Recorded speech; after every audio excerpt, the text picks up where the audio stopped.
In December, we celebrated the birth of Jesus.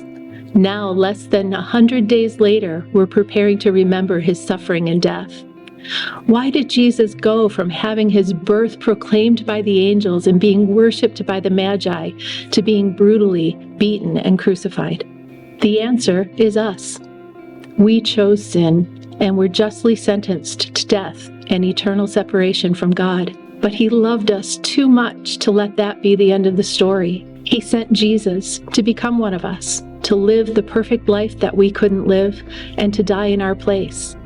The sinless Son of God chose to be our substitute. He chose to serve rather than be served. Jesus' greatest act of service is what we remember on Good Friday. He didn't threaten or curse or speak hatefully.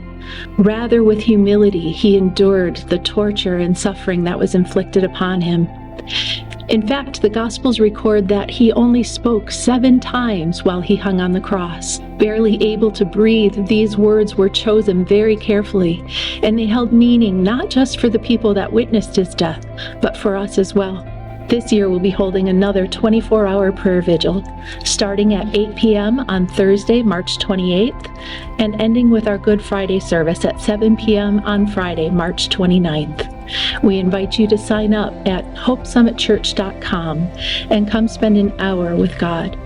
There will be 7 stations set up to guide you through scripture, reflection, and prayer, each one focused on one of the words spoken by Jesus on the cross.